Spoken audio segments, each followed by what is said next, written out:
Hello बच्चों, let's see this question. The formation of SO2 and SO3 illustrate the law of dash. अब इस question को समझने के लिए हमें कुछ की कॉन्सेप्ट्स के ऊपर यहाँ पे ध्यान देना होगा।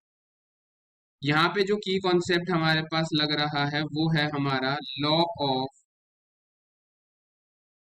Multiple proportion. Law of multiple proportion हमारे को क्या कहता है? जब दो elements, if two elements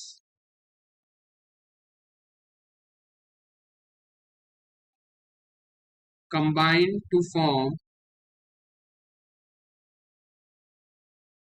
more than one compound, then the ratio of the masses of the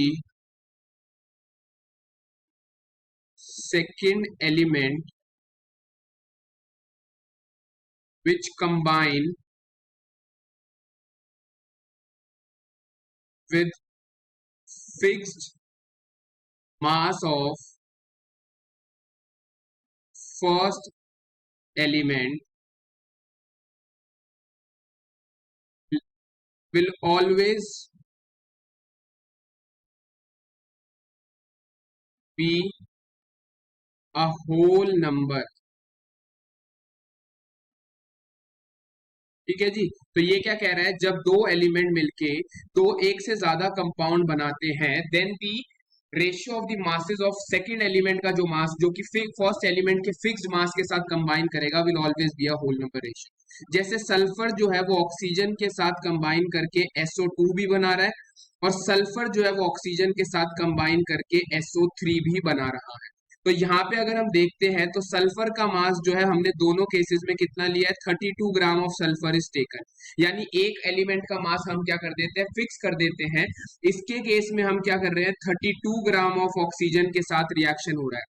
यहाँ पे 32 gram of sulphur combined with 32 gram of oxygen to form SO2।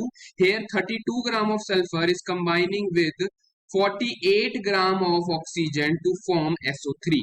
तो यानी अगर हम देखते हैं तो एक एलिमेंट के मास को हम फिक्स कर देते हैं, तो दूसरे एलिमेंट का जो मास हो जाएगा, यहाँ पे हमारा 1 मोल ऑफ ऑक्सीजन का रिएक्शन हो रहा है, यहाँ पे 3/2 मोल ऑफ ऑक्सीजन का रिएक्शन हो रहा है। तो यानी जो ऑक्सीजन का मास, सेकेंड एलिमेंट के जो मासेस का रेशियो है वो क्या हो गया? ऑक्सीजन का रेशियो हो गया 32:48, यानी 2:3 के रेशियो में हमारे ऑक्सीजन जो है कंबाइन कर रहे हैं। अगर सल्फर 2 मोल्स के साथ 2:3 रेशियो में क्या कर रहा है? ऑक्सीजन के साथ कंबाइन करेगा, तो दो डिफरेंट एलिमेंट की फॉर्मेशन होगी SO2 and SO3। This is nothing but the law of multiple proportion. ठीक है। जब एक एलिमेंट का फिक्स मास दूसरे एलिमेंट के whole number integer ratio of mass के साथ रिएक्शन करता है to form different compound, this is known as the law of multiple proportion. I hope. तो हमारा करेक्ट आंसर क्या हो जाएगा? The formation of SO2 and SO3 illustrate the law of multiple proportion। I hope you understood it well. All the best. Thank you.